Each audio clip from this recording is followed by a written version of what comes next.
करता हूं। बीरेन जी, आज राहुल गांधी की यात्रा उत्तर प्रदेश में प्रवेश की, तमाम एक्सपर्ट लोग कह रहे थे, तब हम लोगों को लग रहा था शायद ये बात नहीं होगी, लेकिन अंत में बात तो वही निकल कर आ रही है कि राहुल गांधी की यात्रा का रिस्पांस देखने के बाद ही ये लोग सीट बांटेंगे। और उधर वो राज्यसभा में संजय सेठ का क्या चल रहा है, अंदर बाहर क्या अब तक स्थिति है? देखिए, राहुल गांधी यात्रा पर निकले हैं देश भर में जरूर, लेकिन उनको ये भी देखना चाहिए कि इंडिया गठबंधन जो बना था वो खत्म हो गया, टूट गया। पूरी तरह से इंडिया गठबंधन समाप्त हो गया, क्योंकि ना तो उसकी अब कोई बैठक हो रही है, ना उसकी कोई योजना है, और ना उस पर अब कोई चर्चा कर रहा है, ना वो सीटों के समन्वय पर कोई बातचीत करने के लिए कोई आगे आ रहा है। तो ये बात तो अब लगभग समाप्त हो गई कि यात्रा की शुरुआत में जो उत्साह था वो यात्रा के मध्य में आते आते गायब हो चुका है। सहयोगी दलों का लोग जा चुके हैं, राहुल अपनी यात्रा में व्यस्त हैं। भाई, उनको मुंबई तक जाना है, अभी काफ़ी लंबा टाइम है उनकी यात्रा में। लेकिन जो बीजेपी से निपटने का माहौल उनको मिला था, खास तौर से कर्नाटक में कांग्रेस की जीत के बाद, वो माहौल 5 राज्यों की विधानसभा चुनाव में डाउन हो गया। कांग्रेस बुरी तरह हार गई, बीजेपी मध्य प्रदेश, छत्तीसगढ़ जैसे हिंदी भाषी राज्यों में, राजस्थान में वो अच्छे बहुमत में आ गई। अब उसके बाद बारी थी कि कम से कम अपने सहयोगियों को बचा लेते। वह ममता से लेके, नीतीश से लेके, रालोद से लेके सब चले गए। अब अखिलेश यादव अकेले बचे हुए हैं। ऐसा लगता है कि कांग्रेस उत्तर प्रदेश में मुस्लिम वोटों की लड़ाई लड़ रही है, और वो इन वोटों को समाजवादी से झटकना चाहती है, और उसको ये डर भी दिखा सकती है कि अगर तुम अलग हुए तो हमारे साथ मुसलमान चला जाएगा। ये एक बड़ा अजीब सा कॉम्बिनेशन और स्थिति देखने को मिल रही है। यही वजह है कि कांग्रेस रालोद के अलग होने के बाद पश्चिमी उत्तर प्रदेश में मुस्लिम बाहुल्य सीटों पर ज्यादा नजर लगाए हुए है। उम्मीद पाल रही है कि वो अखिलेश यादव के साथ इसमें ज्यादा बार्गेनिंग करे, मोल भाव करे। आरएलडी के जाने से उसको थोड़ा फायदा तो हुआ, सीटें बढ़ सकती हैं, इसमें कोई बात नहीं है। लेकिन राहुल गांधी की यात्रा महत्वपूर्ण है। अगर वो अपने सीटों के बंटवारे को भी देखते चलते तो आज सोनिया गांधी रायबरेली से हट गई, उनके नामांकन में 12.5 करोड़ की संपत्ति दर्शाई गई, लेकिन सोशल मीडिया पर विपक्षी दलों ने मैसेज चलाया कि वो भारत की सबसे अमीर महिला है। इसका कांग्रेस खंडन नहीं कर पाई, ठीक से कांग्रेस इसका जवाब नहीं दे पाई। तो कांग्रेस इन सब चीज़ों से तमाम बार घिरी रहती है।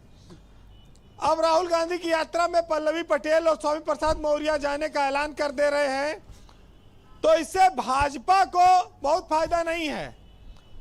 ये तो सब है तो विपक्ष है गठबंधन में, एक तरह से देखा जाए तो जी। ये जरूर है कि वो अपने अपने जमीन राष्ट्रीय स्तर पर भी जब चुनाव होते हैं तो तलाशते हैं, तो वो उसको आप उस रूप में भी देख सकते हैं।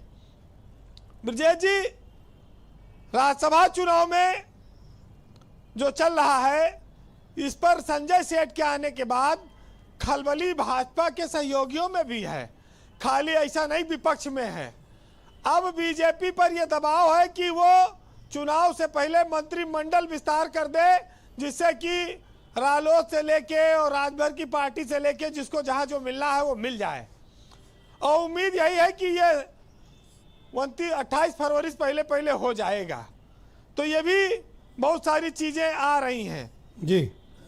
राष्ट्रीय लोकदल में चंदन चौहान, अनिल पुरकाजी, गुलाम मोहम्मद, ये सपा के प्रत्याशी थे, चुनाव चिन्ह रालोद का था। ये 3 विधायक हैं जो सपा के पहले नेता रहे, कार्यकर्ता रहे। और राजभर की पार्टी में अब्बास अंसारी और जगदीश नारायण राय, ये समाजवादी पार्टी के कार्यकर्ता थे और ये राजभर की पार्टी से मिल रहे हैं। हालांकि राज्यसभा में वोट खुला देना पड़ता है दिखा के, लेकिन कब क्या खेल हो जाए कोई भरोसा नहीं है। इसलिए भी शायद मंत्रिमंडल का विस्तार करना पड़ेगा। बिना छल कपट किए संजय सेठ को बीजेपी जिता नहीं पाएगी, क्योंकि उसके पास 7 तो चाहिए विधायक, चाहे जहां से लावे, जबकि विधायक है ही नहीं है, या सपा हो या कांग्रेस में तोड़फोड़ करे वो। तो ये है स्थिति। जी वीरेन जी, आज देश में या सियासत में लड़ाई विचारधारा की नहीं है, लड़ाई है कैसे सत्ता को पाया जाए, कैसे पावर में रहा जाए, कैसे मंत्री पद मिले, सांसद और विधायक बना जाए। जी। ये सब बातें फजूल हैं। एक बात जरूर है कि अगर जया बच्चन को अखिलेश यादव तीसरा कैंडिडेट बना दें तो हो सकता है फिर अमिताभ बच्चन अपने संपर्कों का जुगाड़ करें भाजपा में और मनमावे की संजय सेठ का पर्चा उठाए लो, ये हो सकता है। लेकिन पता नहीं ऐसा होगा कि नहीं, नहीं तो आलोक रंजन या रामजी लाल सुमन में से कोई फंसेगा।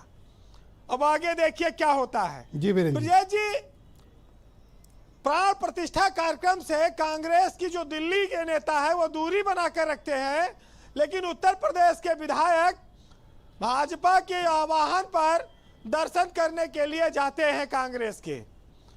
तो दिल्ली के स्तर पर विरोध है और प्रदेश के स्तर पर सम्मान है, यह भी एक कांग्रेस में विरोधाभासी स्थिति है।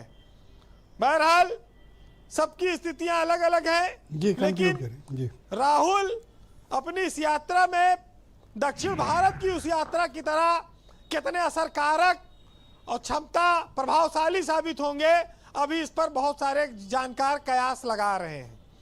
जो उत्साह आना चाहिए, जो सैलाब उमड़ना चाहिए, अभी उसका इंतजार है।